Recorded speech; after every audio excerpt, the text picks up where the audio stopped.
Bonsoir. Les frontières closes, les liaisons aériennes interrompues, les rassemblements de plus de 50 personnes interdits, un appel au civisme, au courage et au sens de responsabilité lancé par la plus haute autorité du pays, le président de la République Paul Biya. Depuis l'annonce, le 6 mars 2020, du premier cas testé positif au Covid-19, le Cameroun est en alerte maximale. C'est le sauve-qui-peut international qui fait entrer la planète entière dans une période d'incertitude. Au Cameroun, les pouvoirs publics s'organisent, mais il faut hélas compter avec l'indiscipline personnelle de quelques-uns et divers comportements répréhensibles qui sont de nature à favoriser la progression de la pandémie. Au décompte, ce 23 mars 2020, 56 personnes testées positives, dont Dieu merci, qui ont retrouvé la guérison. Dans cette édition de Présidence Actu, nous faisons le point de la réalité dans notre pays, de cette pandémie qui inquiète le monde. Et pour ce faire, nous serons en compagnie du docteur Manaouda Malachi, ministre de la Santé publique. Avec lui, nous ferons le tour de l'ensemble du dispositif sanitaire de riposte de notre pays face au Covid-19 et soyez rassurés, nous lui poserons toutes les questions que vous vous posez à la maison. Mais pour commencer, feuilletons à nouveau le diancier du président de la République au cours de ces derniers jours.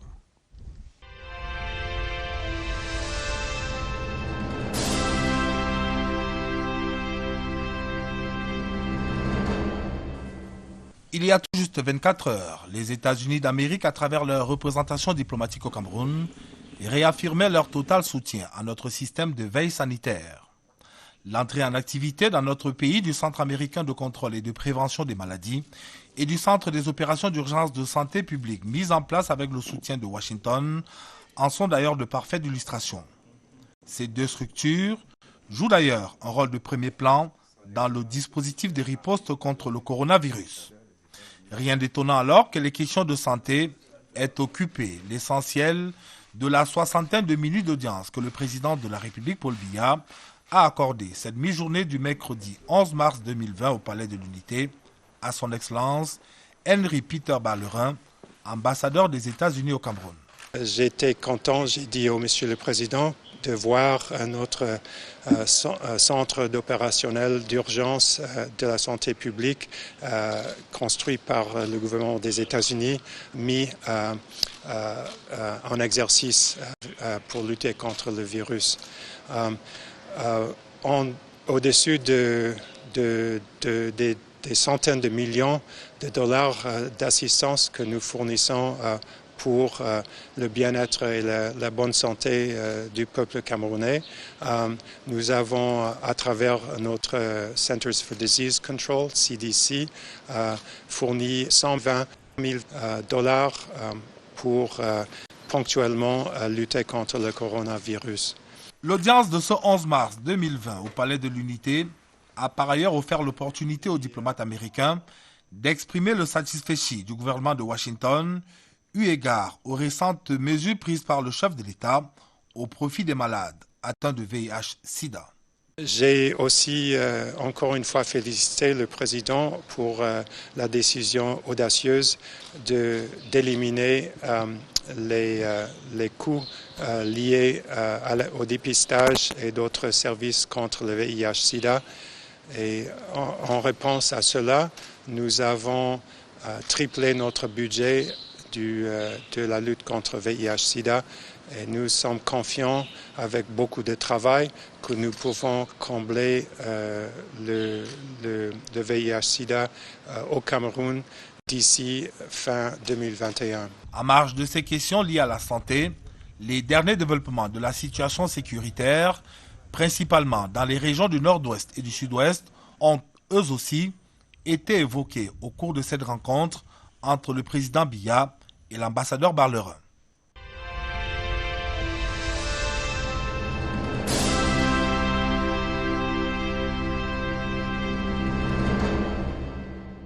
Docteur Manaouda Malachi, bonsoir.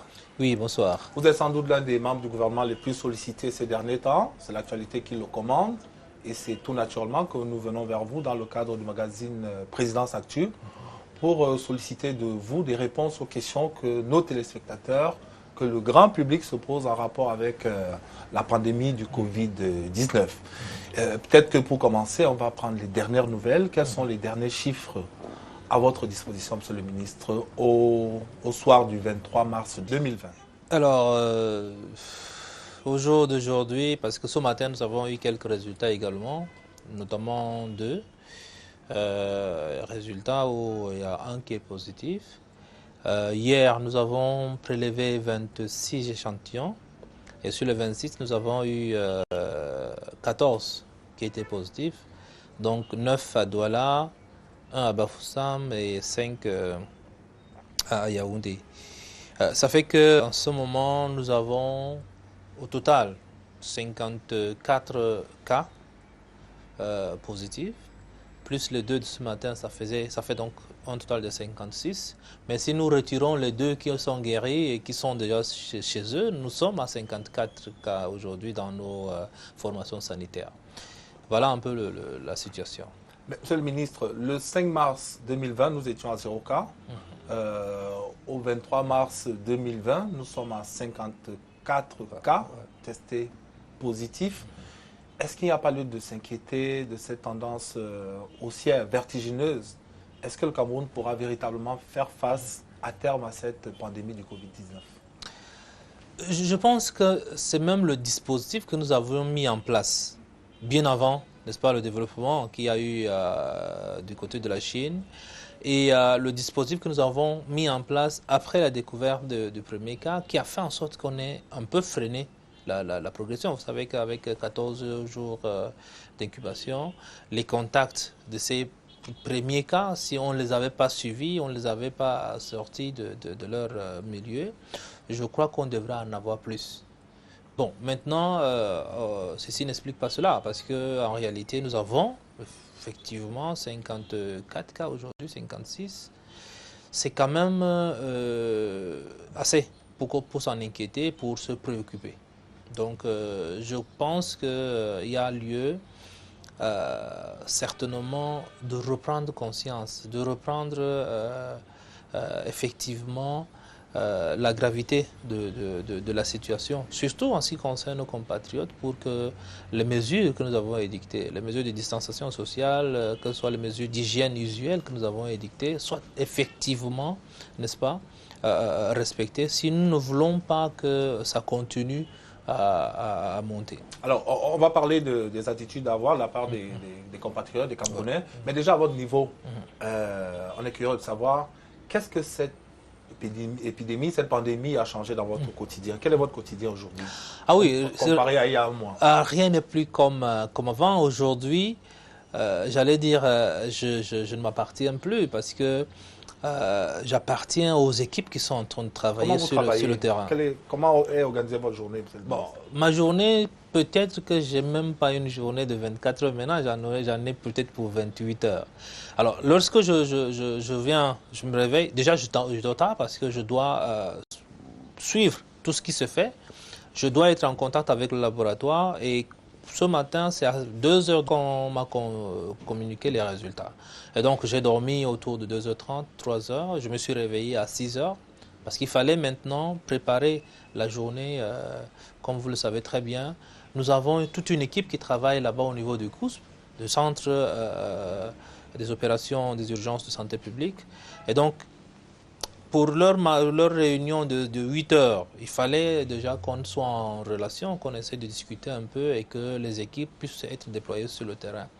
Et là, comme aujourd'hui, 8h, 9h30, j'étais en réunion à la primature. Ça fait que c'est une journée, généralement, lorsque nous finissons comme maintenant en soirée, nous devons avoir la situation à 17h. Nous devons rendre compte à nos différentes hiérarchies et programmer la réunion de demain. Donc ça, c'est ce qui se passe. Mais à côté de cela, il ne faut pas oublier que nous avons d'autres pathologies, nous avons d'autres choses à faire. Et l'hôpital, dans sa globalité, le système de santé doit encore marcher, continuer à fonctionner normalement. Et donc, je rappelais toujours que les services essentiels, n'est-ce pas, comme la vaccination, comme de routine, comme la prise en charge de certaines pathologies, doivent continuer, ne doivent pas avoir de rupture. Donc, vous voyez, C'est un surcroît de travail, mais Vous commencez par vous y habituer. Nous y habitons. Maintenant, à l'échelle de votre département ministériel, quel changement de comportement, d'attitude cette pandémie a pu induire dans le fonctionnement quotidien de votre administration? Dans le fonctionnement quotidien, déjà nous sommes habitués, nous sommes imposés nous-mêmes. Déjà, le respect, n'est-ce pas, des mesures d'hygiène d'hygiène comme je l'ai rappelé tantôt. Quand vous entrez dans le bâtiment du ministère de la Santé aujourd'hui, on doit prendre votre température, on doit vous donner une solution hydroalcoolique pour vous nettoyer les mains. Je confirme que nous avons été soumis à ces tests. Voilà, ça c'est à l'entrée. Maintenant, quand vous entrez dans le bâtiment, à tous les étages, vous avez cette solution hydroalcoolique. Au cas où vous avez touché une poignée, au cas où vous avez touché une rampe, que vous avez touché une chaise, vous devrez à tout moment vous nettoyer les mains. Et si vous ne le faites pas, il y a quelqu'un qui va vous le rappeler. Et ça, c'est la première chose. La deuxième chose aussi, c'est que nous ne faisons plus de réunions de plus de 10 personnes. Donc, nous avons mis en place un groupe WhatsApp qui fait, n'est-ce pas, dans la coordination. Et nous échangeons davantage par ce mécanisme pour que le travail puisse quand même évoluer. Et donc, voilà un peu ce que nous faisons. Nous allons vers d'autres solutions aussi, c'est-à-dire la conférence, nous allons aller vers la transmission de documents électroniques comme ça a été, n'est-ce pas, instruit par le premier chef de gouvernement. Alors, arrêtons-nous maintenant, Monsieur le ministre de la Santé publique, sur quelques idées reçues, qui sont d'ailleurs abondamment partagées dans les réseaux sociaux. Il se dit, par exemple, que le virus du Covid-19 ne survivrait pas à certaines températures, notamment des températures élevées. Qu'en est-il, Monsieur le ministre? Mais si c'était le cas, parce qu'on parle de 20 degrés, on parle de 27 degrés, mais si c'était le cas, on n'aurait pas tous ces cas-là. Ça signifie que ce virus circule même dans les pays les plus chauds. J'ai suivi dernièrement le ministre nigérian le dit, parce qu'il dit ici, nous avons quand même les températures les plus élevées, mais il y a quand même eu un cas. Donc ça signifie que ces idées ne devraient pas nous distraire véritablement de notre contrainte en termes d'hygiène usuelle. Ça ne devrait pas nous distraire. Et on devrait continuer à suivre rigoureusement ces mesures de distanciation, ces mesures d'hygiène, pour que les idées reçues comme le noir ne meurt pas du coronavirus, la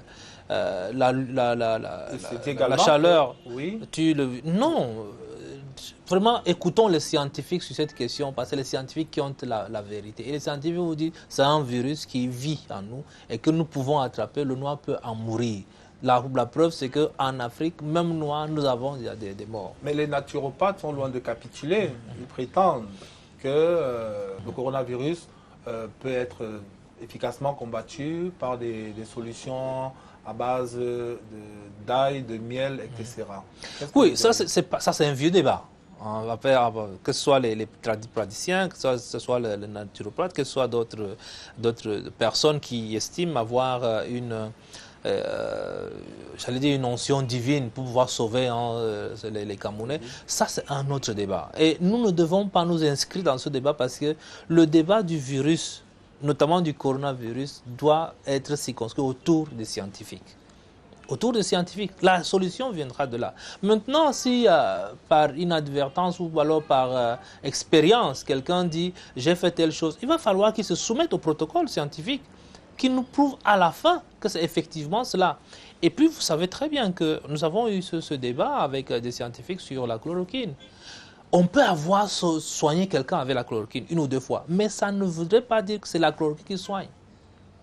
Dans le cadre du protocole, il y a des essais cliniques qui doivent se faire, et sur un certain nombre de durées, et sur un certain nombre de patients, pour qu'on puisse aboutir à une conclusion. Il faudrait combien de temps? Manifestement, nous sommes dans une course de vitesse, Monsieur le ministre. Oui, là, les scientifiques sont encore en cours de travailler là-dessus.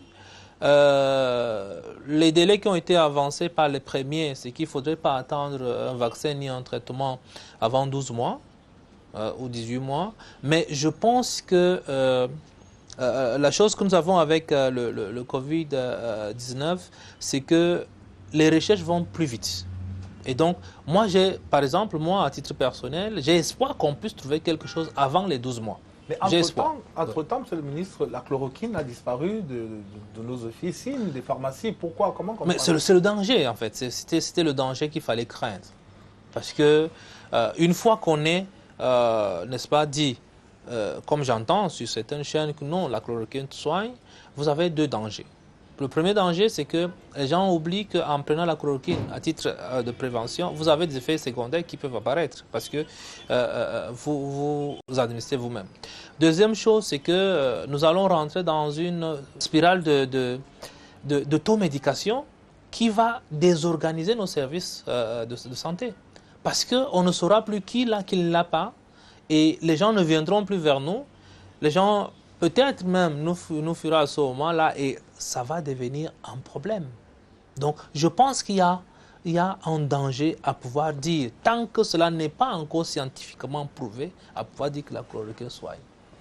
Pour rester dans la périphérie, Monsieur le ministre de la Santé publique, les réseaux sociaux, encore eux, ont rapporté que dans une clinique de Yaoundé, située du côté de l'Omnisport, il y aurait un nombre important de médecins, de personnel soignant qui auraient été infectés au coronavirus. Qu'en est-il exactement? Alors, je voudrais d'abord commencer par dire que j'ai rendu public un communiqué. Et mon communiqué précisait les dispositions pénales en la matière. Parce que nous nous rendons compte en réalité qu'il y a beaucoup qui font dans l'intoxication de l'opinion publique, dans la désinformation des Camerounais, et peut-être même ont un autre dessein, c'est de pouvoir faire paniquer les Camerounais pour que les choses s'accélèrent et que ça n'aille pas dans le bon sens. Et je pense que je voudrais les mettre en garde. Parce que nous avons peut-être dans un premier temps, dans un deuxième temps, laissé la situation comme cela, mais nous allons commencer à solliciter les services compétents pour pouvoir les poursuivre désormais. Pour revenir à cette clinique, j'allais dire que notre premier patient est passé par là. Et ils ont eu certainement la meilleure prise en charge là-bas, mais ce réflexe-là est arrivé un peu plus avant. Donc, nous avons eu un cas, effectivement, de ce côté-là, que nous avons pris en charge, mais les autres ont été testés et il n'y a plus un autre cas là-bas. Donc, qu'on nous dise aujourd'hui que tout le monde est infecté de ce côté, j'ai bien envie de demander, mais ils ont fait leur test où? Parce que nous avons aujourd'hui au Cameroun un seul endroit où on fait les tests du coronavirus. Oui, on a cru même lire, Monsieur le ministre, qu'il y a une célébrité camerounaise dans le domaine sportif qui aurait prétendu avoir perdu un parent, ce qui est vrai. Mais on questionne l'origine de la maladie qui l'aurait emporté. Nous avons effectivement appris ça dans les réseaux sociaux, que la star de football, que tout le monde connaît d'ailleurs, dit, bon, j'ai un parent qui est mort de Covid à Douala. Mais je dis non encore une fois de plus. Une fois de plus, je vais dire non à tous les Camerounais. Il faut éviter la désinformation. Je pense qu'il faut que nous cessions, n'est-ce pas, de nous méprendre sur un certain nombre de procédures et que nous fassions confiance, n'est-ce pas, aux institutions républicaines. C'est important parce que nous avons pris l'option dès le début de cette pandémie, l'option d'être transparent.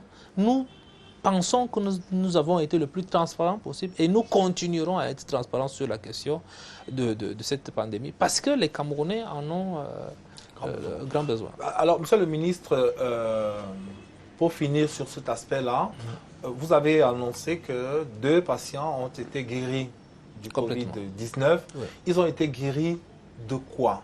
Des symptômes ou de la maladie? Alors, je reviens encore sur cette question pour dire en réalité, aujourd'hui, lorsque vous contractez le virus crée un certain nombre de choses chez vous et vous faites la maladie. La maladie, c'est des symptômes que nous traitons. Parce qu'en réalité, on n'a pas de traitement pour le virus. Vous le savez très bien, on n'a pas de traitement pour le virus. Nous essayons de le neutraliser à partir du traitement qu'on donne dans les symptômes. Et donc, ces 2 patients ont été diagnostiqués positifs à l'entrée. On les a pris en charge Ceux qui ont de la fièvre, on traite la fièvre. Vous avez de la pneumonie, on essaye de remédier à cela. Vous avez un mal de gorge, on traite cela. Vous avez la toux, on le traite. Vous avez l'écoulement nasal, on les traite. Voilà ce que nous faisons tout au long de la durée, des 14 jours que nous passons à l'hôpital. Et au bout d'un certain temps, vous essayez de retrouver votre santé. Et lorsque vous retrouvez votre santé, on continue toujours, n'est-ce pas, à vous observer. Et maintenant, au bout de ces 14 jours, on refait un test j'allais dire de confirmation. Et donc, quand on fait ce test, il est négatif. Il est négatif.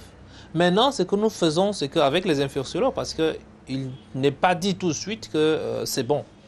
Les infectiologues nous ont donné un protocole de sortie. C'est-à-dire que lorsqu'on refait le test, on trouve que vous êtes négatif, il y a un processus que vous devez suivre. C'est-à-dire que vous sortez de l'hôpital, vous rentrez chez vous, mais arrivé chez vous, vous devez continuer à observer une certaine période avant de retrouver votre mobilité habituelle. Et donc, c'est ce qui s'est passé pour nos deux cas, et nous en sommes d'ailleurs très, très contents pour cela. Et c'est pour ça que nous ne tarissons pas d'éloges, n'est-ce pas, pour nos ressources humaines, pour nos professionnels de la santé, pour dire qu'ils sont d'excellente qualité au Cameroun. Et nous voulons les féliciter encore à nouveau pour le travail qu'ils font, pour le courage qu'ils observent et pour l'abnégation au travail. Tout à l'heure, en deuxième partie de ce programme, Monsieur le ministre, nous vous poserons la question de savoir si vos personnels sont outillés sur le plan moral et psychologique pour pouvoir tenir en ces moments particulièrement difficiles et éprouvants pour eux. Mais pour l'instant, nous allons marquer une première pause pour, d'une part, vous proposer le tweet du président de la République. C'était le 17 mars dernier, le président de la République, qui annonçait donc à ses compatriotes que le pays, comme le monde entier d'ailleurs, faisait face à une crise sanitaire grave et sans précédent. Et par la suite, le gouvernement a pris un train de mesures très au total que Jean-Pierre Djana va se faire le plaisir de nous rappeler à travers ce reportage. Mais d'abord, le tweet du président de la République.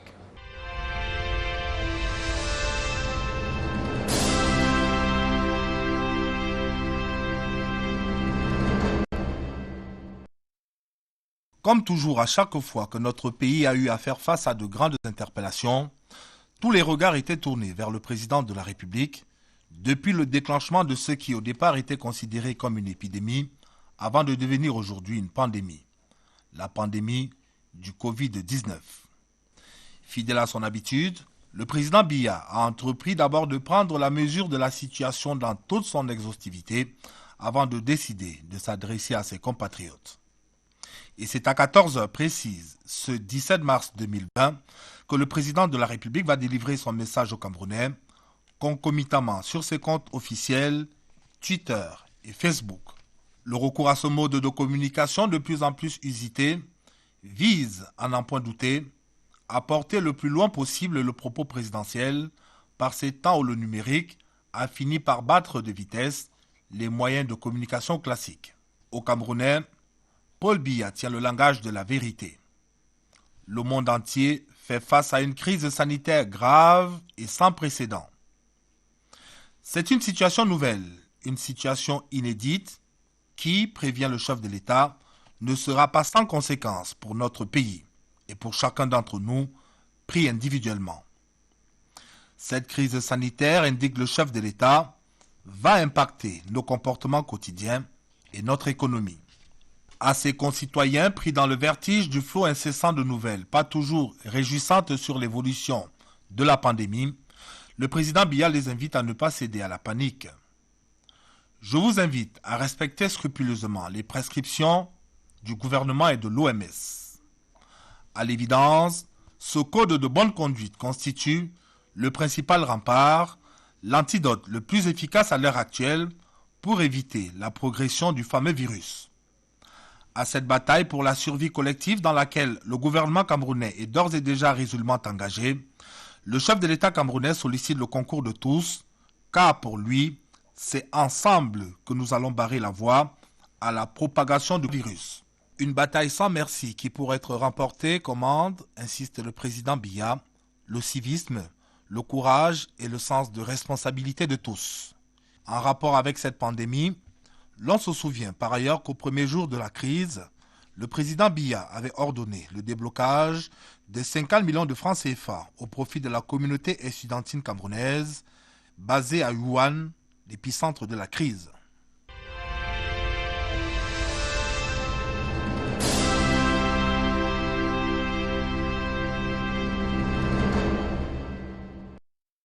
Infiniment petit mais grandement mortel, le coronavirus est bel et bien parmi nous et au grand mot de grands remèdes. Pleinement conscient de ce que la santé des Camerounais n'a pas de prix, le gouvernement de la République, sur très hautes instructions du chef de l'État, n'a pas hésité un seul instant à prescrire une ordonnance collective à la hauteur de la dangerosité de cette arme de destruction massive qu'est le Covid-19. Après une large concertation interministérielle de plus de 3 heures d'horloge le 17 mai 2020 à l'immeuble Étoile, c'est le Premier ministre chef du gouvernement, médecin d'un jour, qui va personnellement en rendre public le contenu. En tout, ce sont 13 mesures qui sont édictées.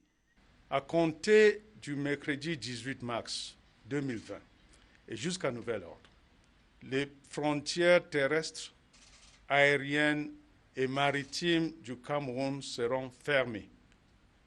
Tous les vols passagers en provenance de l'étranger sont suspendus, à l'exception des vols cargo et des navires importants de produits de consommation courante, ainsi que de biens et matériels essentiels, dont les temps d'escale seront limités et encadrés. Les Camerounais désireux de retourner dans leur pays devront prendre la tâche de nos différentes représentations diplomatiques. La délivrance des visas d'entrée au Cameroun aux différents aéroports est suspendue. Tous les établissements publics et privés de formation relevant des différents ordres d'enseignement et de la maternelle et au supérieur, y compris les centres de formation professionnelle et des grandes écoles, seront fermés. Les libertés publiques, dont les rassemblements et les déplacements de personnes, connaissent des restrictions. Les rassemblements de plus de 50 personnes sont interdits sur toute l'étendue du territoire national. Les compétitions scolaires et universitaires sont reportées à l'instar des Jeux FENASCO et des Jeux universitaires. Les débits de boissons, les restaurants et les lieux de loisirs seront systématiquement fermés à partir de 18 heures sous le contrôle des autorités administratives. Les déplacements urbains et interurbains ne devront s'effectuer qu'en cas d'extrême nécessité. Les conducteurs de bus, de taxis et de mototaxis sont invités à éviter des surcharges dans les transports publics. Autre prescription, la réquisition des hôtels et des formations sanitaires privées pour les besoins de la cause. Quant aux administrations publiques, elles sont encouragées à privilégier le travail à distance. Dans le même temps, les missions à l'étranger des personnels des secteurs publics et parapublics sont suspendues. 13e et dernière mesure, l'incontournable observance des règles d'hygiène. Notamment, se laver régulièrement les mains au savon, éviter des contacts rapprochés, tels que se serrer les mains ou s'embrasser, se recouvrir la bouche pour éternuer. Pour une bonne mise en œuvre des mesures ainsi édictées, une autre concertation interministérielle, restreinte celle-là, va se tenir le lendemain 18 mars. Il en est ressorti que les échanges commerciaux vont se poursuivre avec les États de la CEMAC dans le strict respect des contrôles des conducteurs. En interne, il est prescrit au ministre de l'administration territoriale et des transports de s'accorder avec les interlocuteurs de leurs secteurs respectifs sur les aménagements à y opérer. Très important à retenir, ces mesures sont prescrites pour une durée de 15 jours, éventuellement renouvelables en fonction de l'évolution de la situation sur le terrain. Une communication gouvernementale qui vise essentiellement à rassurer les populations afin que celles-ci ne cèdent pas à la panique. En plus, il n'est pas question d'asphyxier l'économie nationale, encore moins de compliquer davantage la vie aux ménages. Le gouvernement, sous l'impulsion du chef de l'État, a pris ses responsabilités. À chaque Camerounais de prendre les siennes individuellement. En faisant ce serment, le coronavirus ne passera pas par moi.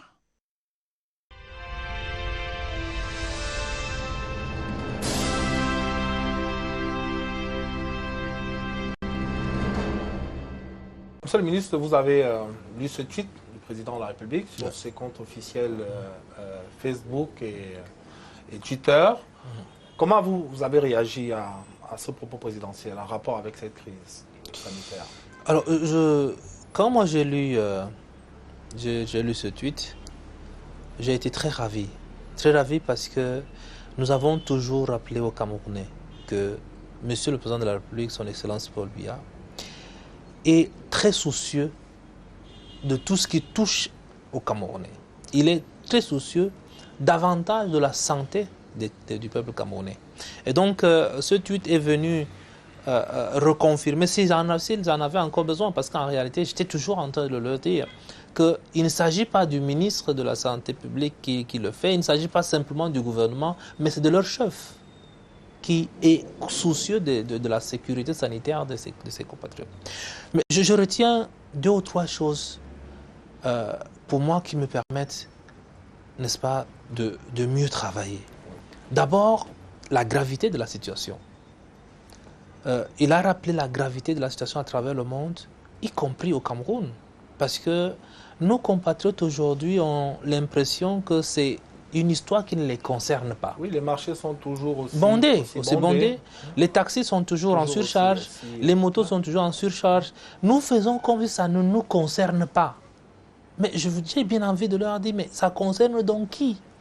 Est-ce qu'on a besoin d'abord d'avoir des morts comme ailleurs pour dire que ça nous concerne? Je pense que c'est le moment. Un grand nombre. C'est le moment de reprendre conscience. C'est le moment de se rediscipliner. C'est le moment de passer la majorité du temps chez nous. Il faudrait que ces mesures de distanciation sociale que nous avons édictées soient respectées. Je vois encore des gens qui s'embrassent, qui se font des accolades. Mais il faudrait qu'on prenne conscience, il faut qu'on soit responsable. Donc la gravité de la situation est là. Maintenant, le président dans son tweet, le président de la République dans son tweet, rappelle le respect des mesures édictées. C'est ce que nous venons de dire. À la fois par le gouvernement et l'Organisation mondiale de la santé. Voilà. Il rappelle ce respect-là, le besoin de respecter ces mesures. Mais en dernière position, et ce qui est le plus responsable, le plus important, il rappelle aux Camerounais d'être responsables. Ça veut dire que chacun devrait pouvoir être le garant de la sécurité sanitaire, non seulement en ce qui le concerne, de sa propre famille, mais des autres Camerounais. Et je crois que c'est le plus important dans cette affaire. Nous devons être responsables. À ce niveau, Monsieur le ministre de la Santé publique, est-ce qu'on peut dire que les Camerounais font preuve de civisme, de courage et de sens de responsabilité? À commencer par les plus hautes autorités. Oui, je pense que là, sur ce point, j'ai essayé de sillonner quelques indications. Vous allez voir, ces mesures sont déjà appliquées. Moi, je sors des services du Premier ministre. À un moment donné, c'était pas ça, mais quand vous arriviez maintenant, on vous donne du gel, on vous prend la température. C'est normal, c'est-à-dire que nous tous, nous devons nous y mettre, en commençant par le gouvernement. Mais est-ce que les uns et les autres ont fait preuve d'attitude irréprochable? Justement pas. Il y a des comportements que je ne sais pas. Parfois des autorités, des responsables. Peut-être pas en ce moment, en termes des cas que nous avons enregistrés, pas encore. Mais nous avons eu des compatriotes venant de l'extérieur, se chassant malades, mais se baladant dans la rue, ayant contaminé beaucoup de personnes. Et ça, je dis, c'est criminel, c'est irresponsable. Nous en avons eu des cas comme cela. Nous avons eu des cas qui viennent des zones à haut risque, des zones où le virus circule activement. Vient et reste dans une famille, avec des enfants, avec et à la fin, il contamine plus de 5-6 personnes dans cette même famille. Je trouve que c'est pas responsable. Parfois même aussi, ils sont accueillis à bras ouverts au sein de cette famille. Oui, mais c'est à vous de dire. C'est à vous de dire. C'est pour ça qu'on dit qu'il faut être responsable.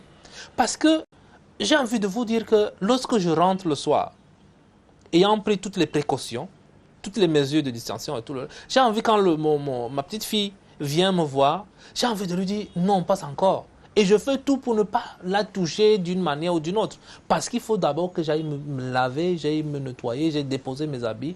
Et que je sois dans cette position de dire, bon, là maintenant, peut-être que je n'ai plus le virus. chacun devrait adopter ce comportement, quel que soit le cas. Avant d'embrasser sa petite fille, son petit garçon, il faudrait faire le maximum pour que cela n'arrive pas. Alors, et lorsque nous sommes à l'extérieur, véritablement, ne nous touchons plus. Vraiment, on ne va pas mourir si on ne se touche pas pendant 1 mois ou pendant 2 mois. La démarche du gouvernement a été jusque-là de prendre l'option d'un confinement, on va dire partiel. Mais est-ce qu'il n'y a pas lieu, compte tenu de cette progression vertigineuse, d'envisager un confinement total de la population camerounaise, tout au moins celles de certaines villes qui sont déjà affectées, pour éviter que cette pandémie ne se répande davantage? Je crois pouvoir dire sur cette question que, effectivement, les scientifiques, parce que je reviens toujours à eux, c'est eux qui doivent nous dire ce qu'il faut faire. Les scientifiques penchent pour un confinement total si nous voulons sortir rapidement de cette épidémie. Mais je me pose aussi la question, avons-nous les moyens de faire un confinement total à l'exemple des autres? Est-ce que nous avons ces moyens-là? Quand vous parlez de moyens, vous faites allusion à quoi concrètement? Au train de vie quotidien. À ce monsieur qui sort le matin, cherche son pain quotidien et rentre le soir. Et si nous demandons aujourd'hui, et puis dès qu'il tombe malade, il n'est plus à mesure d'avoir ce pain quotidien. Et donc, alors, je me pose la question de savoir, est-ce que nous avons les moyens de le faire? C'est-à-dire que de faire un confinement total. Alors, si nous n'avons pas le moyen, nous devons tout au moins suivre l'avis des scientifiques. Et donc, nous sommes en train de réfléchir globalement à cela.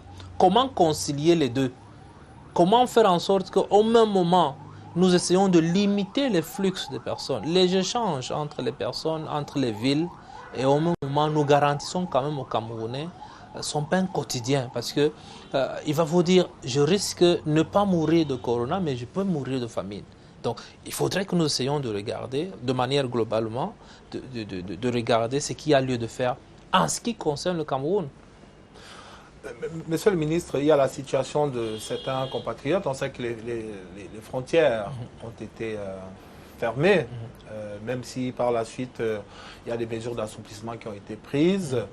Qu'en est-il des compatriotes qui sont à l'étranger, qui désirent retourner au pays avec naturellement un risque d'exposition au virus assez élevé, et ceux qui envoient des cris de détresse de certaines capitales en disant qu'ils sont bloqués dans des aéroports? Où en est la réflexion à ce niveau? Je n'ai pas besoin de répondre ou bien d'avoir une position par rapport à cela. Parce que les 13 mesures édictées par le président de la République et rendues publiques par le premier chef du gouvernement donnent déjà une réponse à cela. On a dit ceux qui sont en transit, qui sont de l'autre côté, qui veulent revenir dans leur pays, se rapportent simplement, n'est-ce pas, des missions diplomatiques. Et ce matin même, nous avons eu une concertation avec le ministre des Relations extérieures, le ministre des Transports et le Premier ministre à ce sujet. Je crois que des solutions sont en train d'être trouvées et il faut simplement que ceux-là qui désirent revenir dans leur pays se rapprochent des missions diplomatiques et je pense qu'ils solution au cas par cas. Au cas par cas.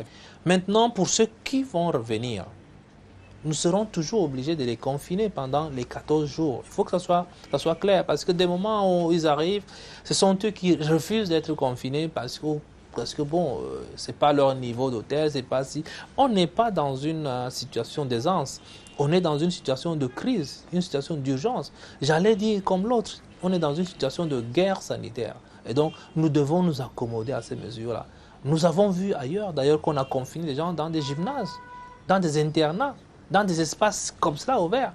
Les gens ont accepté. Nous devons faire preuve de cette discipline si nous voulons en sortir réellement de cette crise. Et non faire courir à nos compatriotes le risque inutile. Parce que quand nous venons et nous parladons, alors que nous sortons d'une zone à risque, nous faisons courir à nos compatriotes un risque. Et à nous-mêmes d'ailleurs. Et c'est assurément dans la quête de ce juste équilibre que le président de la République, président en exercice de la CEMAC, a pris une série de mesures visant à permettre aux pays voisins de la sous-région d'avoir la possibilité de continuer à approvisionner leur marché, leur capital respective à partir du Cameroun et notamment de l'entrée portuaire de Douala. On va voir le sens et la portée de cette mesure dans ce reportage que nous propose Joseph Clément Ouba.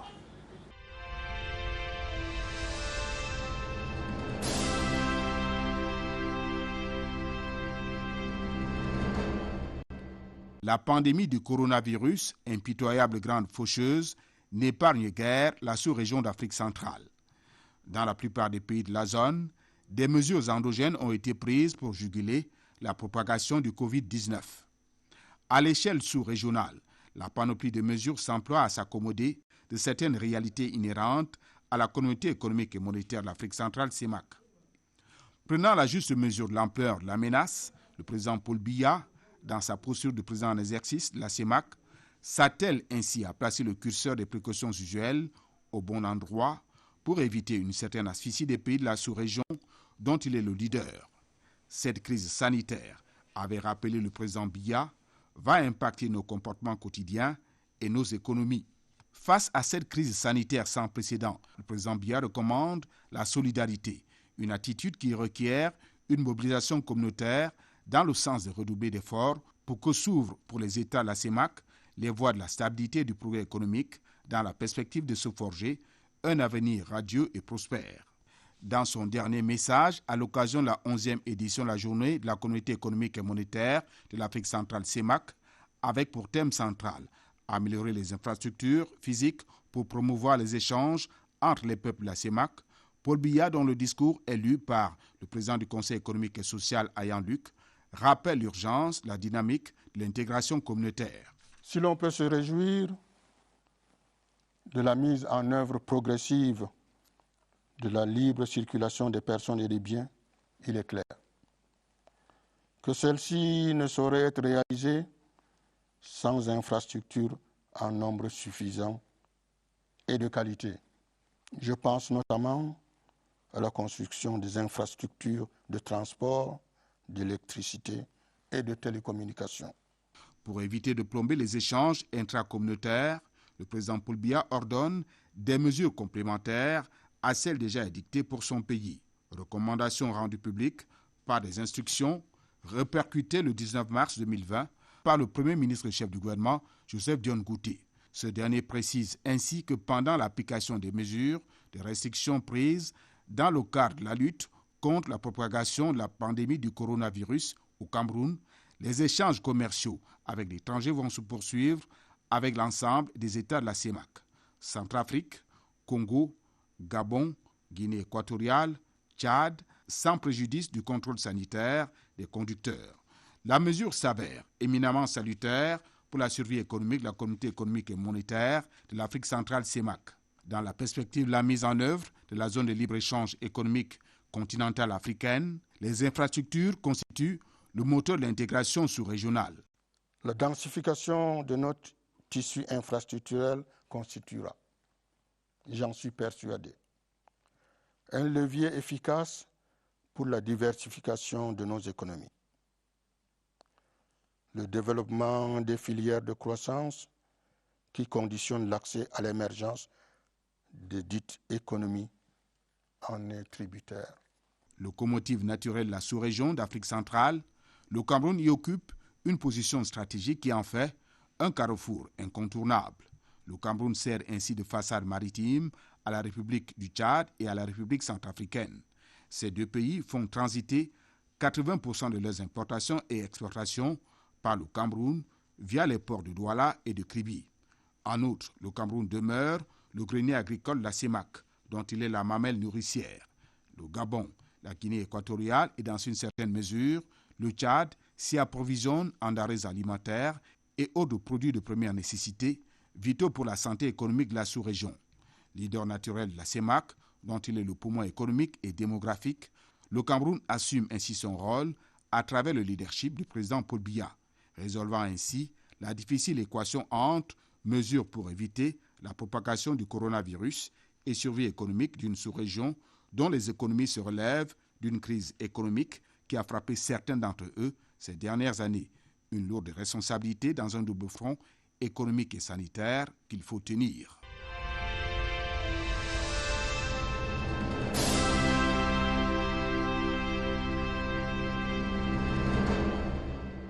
Retour à vous, Dr Manaouda Malachi, ministre de la Santé publique. Des interrogations demeurent sur l'offre camerounaise en termes d'équipement, en termes de personnel qualifié. Quelles assurances pouvez-vous nous donner quant à la capacité de vos équipes à pouvoir véritablement faire face à cette pandémie du Covid-19? J'avais déjà évoqué en ce qui concerne les ressources humaines. Nous avons dit nous avons des ressources humaines de qualité. Maintenant, en termes de quantité, effectivement, lorsque nous faisions déjà un travail sur la couverture santé universelle, nous avions ressenti le besoin d'en avoir encore. Donc, ce que nous allons faire aujourd'hui, nous allons battre la retraite de tous ceux qui sont en fonction. Nous allons mieux nous organiser avec ceux qui sortent de l'école, avec un certain nombre de volontaires, au cas où la situation exploserait, avec les volontaires et tout le reste. Donc, sur ce point, je pense que même s'il y a des appoints à faire, nous avons quand même de la ressource qui peut valablement prendre en charge les cas au cas où l'épidémie s'aggraverait.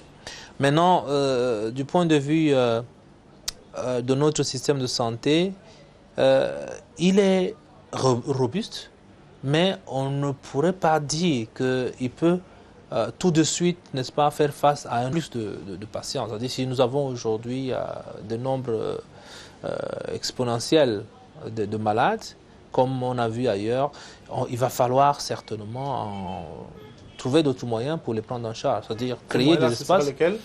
Créer des espaces comme ça a été fait ailleurs. Donc créer des espaces de prise en charge des cas de Covid. Et ça, nous sommes en train des appareils respiratoires. Ça, nous sommes en train de le faire. Pour ce qui est des appareils d'assistance respiratoire, nous sommes en train de faire un inventaire sur l'ensemble du territoire. Nous en avons déjà quelques-uns, mais nous sommes en train de faire un inventaire de stock et puis nous allons demander à acquérir, n'est-ce pas, le gap pour que la prise en charge soit optimale.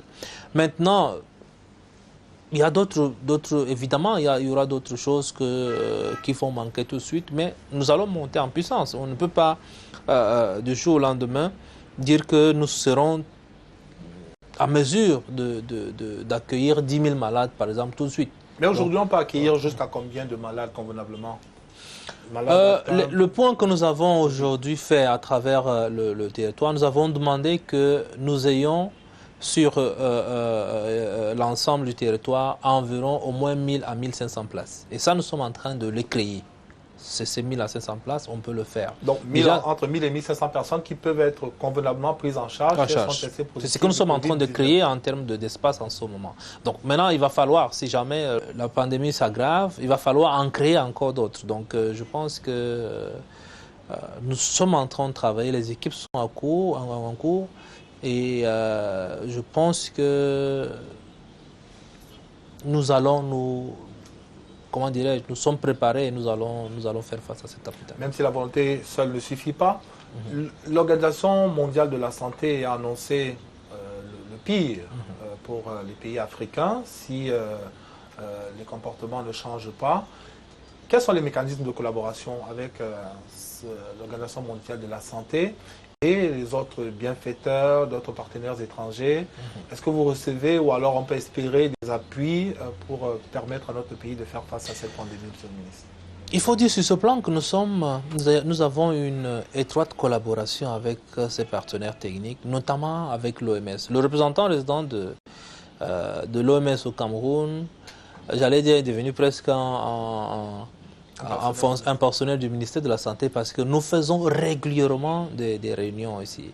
Et dans le cadre du système de gestion de l'incident que nous avons mis en place au niveau du centre des opérations des urgences de santé publique, tous ces partenaires sont représentés au sein et travaillent avec nous. Nous avons par exemple CDC Atlanta, CDC Afrique, qui sont avec nous dans le traçage des contacts, dans la recherche d'autres contacts. Donc nous travaillons avec ces partenaires de manière étroite. Du point de vue du matériel, de ce que nous avons fait jusqu'ici, disons-le tout de suite, les premiers tests que nous avons eus de l'OMS.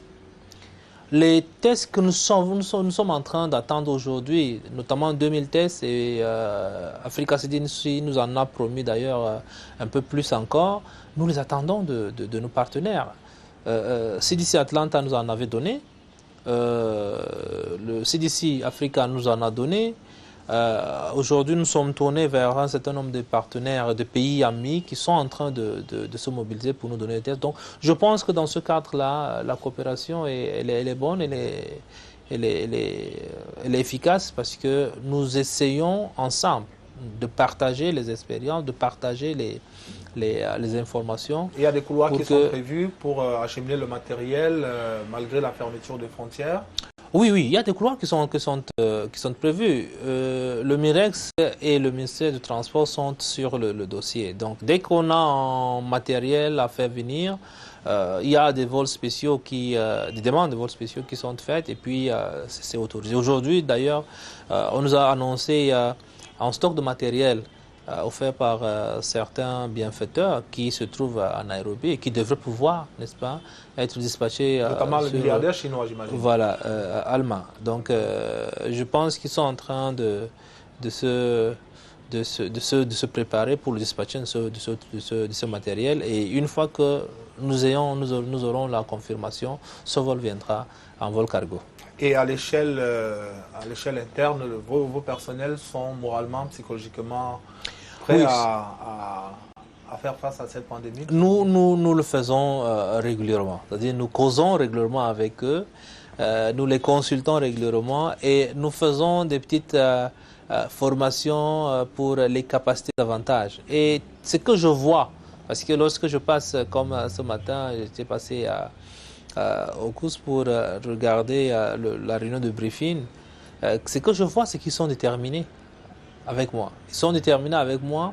Ils ont quelques appréhensions en ce qui concerne les équipements et le suivi de leurs recommandations, parce que pour eux, ils veulent tout de suite qu'on boucle ici, qu'on fasse cela. Donc, ils se demandent est-ce que le politique va suivre nos recommandations et tout. Ils ont cette préoccupation, mais globalement, ils sont, n'est-ce pas, bien moralement, ils sont engagés, ils sont déterminés et ils veulent se jeter corps et âme dans cette bataille pour pouvoir la gagner.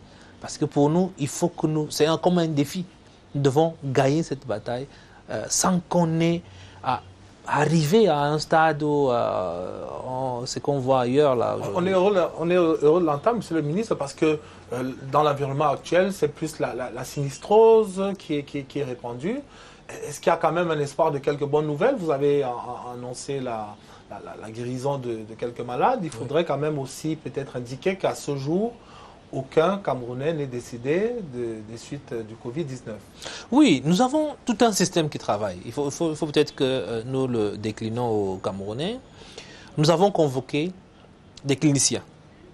C'est-à-dire que ce soit des virologues, des infectiologues et tout le reste. Nous avons convoqué une quinzaine, une vingtaine de cliniciens qui ont travaillé avec nous, qui nous ont fait des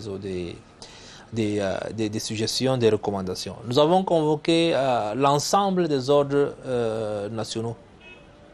Et d'ailleurs, les sociétés savantes également. Nous avons travaillé avec ces ordres professionnels qui ont fait des recommandations. Nous sommes en train de mettre, je pense que c'est même déjà presque fait, nous sommes en train de mettre sur pied une commission scientifique qui travaillera. Et cette commission scientifique aura des répercussions au niveau régional parce que nous aurons également des petites commissions décentralisées, scientifiques décentralisées au niveau de toutes les régions. Ce monde-là travaillera dans le sens de dire voilà comment nous devons faire.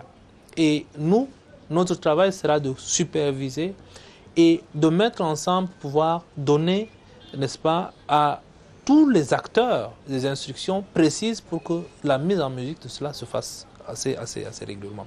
Maintenant que nous avons eu 2 cas qui ont été guéris, nous avons un protocole de soins.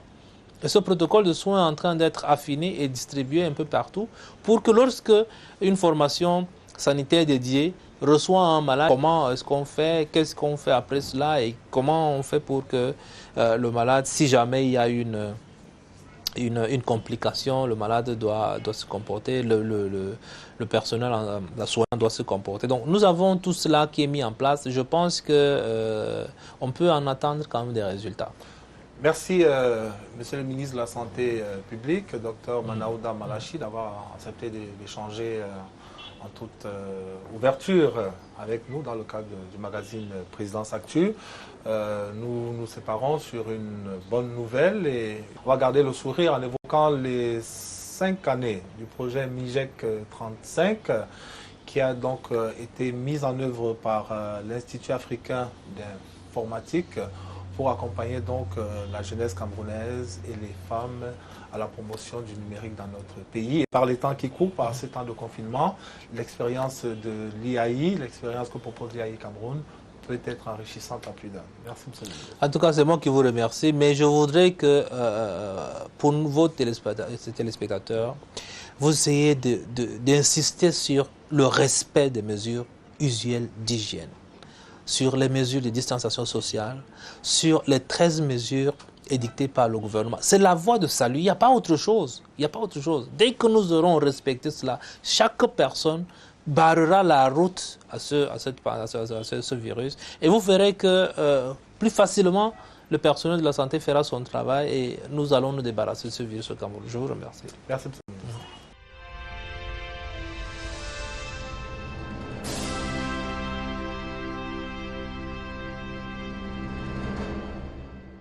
Lancée en 2015 à la suite du succès qu'a connu l'opération 100 000 femmes, impulsée par Mme Chantal Biya, marraine nationale du projet, l'opération MINJEF 2035 qui souffle sur sa 5e bougie en mars 2020 connaît lui aussi un franc succès dans sa mise en œuvre. L'idée était pour la première dame de faire en sorte qu'on puisse garantir l'autonomisation des jeunes et des femmes grâce à ces formations-là, pour qu'elles soient donc plus utiles, plus intéressante pour l'économie du pays, pour la création des valeurs, la création des richesses. Et le 13 mars 2015, exactement à 11h, démarrait la cérémonie de lancement officiel de MIGEF 2035, c'est-à-dire la formation d'1 million de jeunes d'enfants et de femmes. Après 5 ans de formation, nous sommes rendus à environ 200 000 personnes formées sur l'ensemble du territoire national, y compris juste dans les villages, et sans oublier les couches sociales défavorisées, vraiment qui sont adulées par la première dame, les handicapés, les sourds-muets, surtout les sourds-muets. Vous avez dû vous rendre compte que la première dame a elle-même patronné la remise d'attestation à une centaine de sourds-muets formés du côté de Nkolme Banga. Il y a également les albinos, les orphelins. Donc toutes ces couches de la population ont été formées. Nous sommes à 300 000 personnes formées sur l'ensemble du territoire national grâce à l'accompagnement de notre marine nationale. La vision du président Paul Biya qui veut que l'ensemble des Camerounais s'approprient les connaissances dans le domaine du numérique est aujourd'hui d'une actualité avérée. Avec les temps qui courent aujourd'hui et le confinement nécessaire qui veut que chacun soit chez soi pour ne pas contaminer ou se faire contaminer, il est absolument important que les chefs d'entreprise, les élèves, les professeurs sachent tous utiliser l'outil informatique. Et c'est là où j'en arrive au message du président il y a quelques mois seulement, où il disait que le monde digital qui arrive n'attendra pas les retardataires.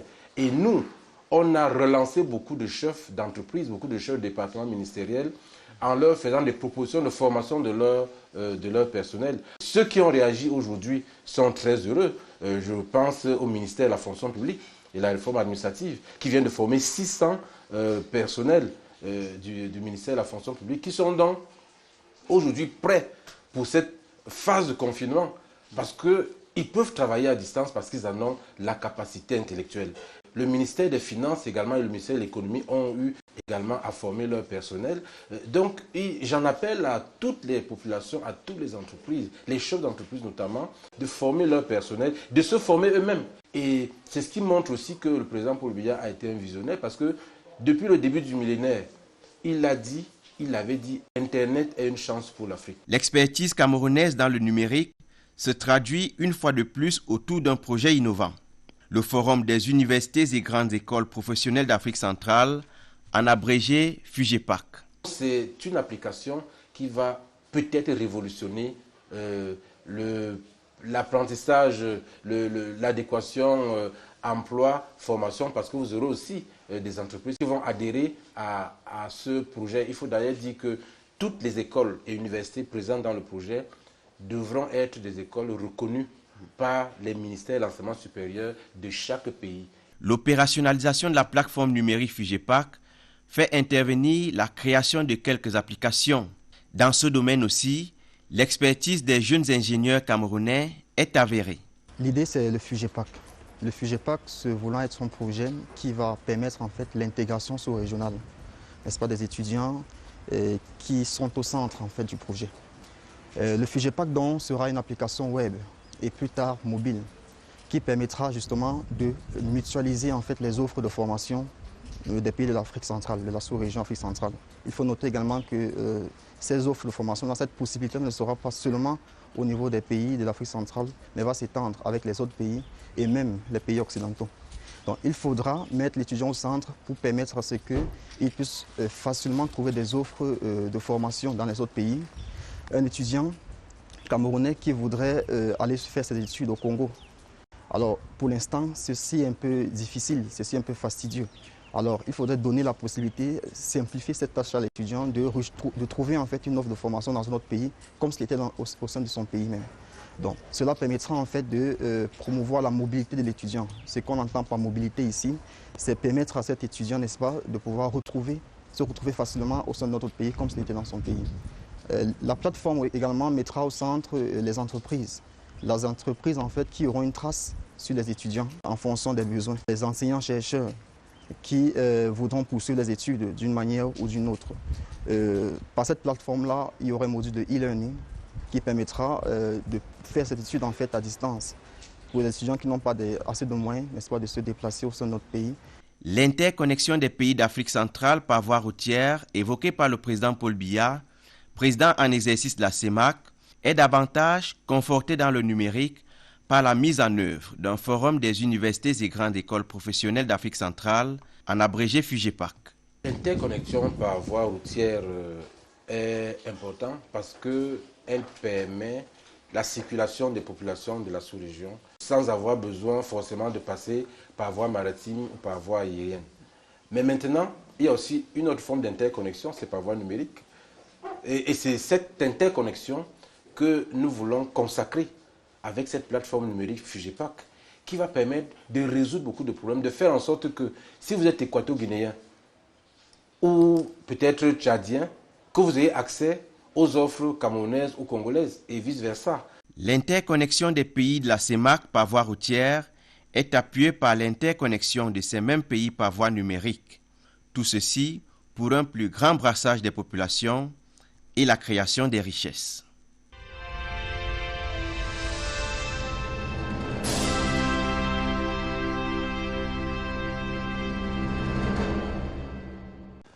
Cette édition de votre magazine est à présent terminée. Je vous remercie de l'avoir regardé.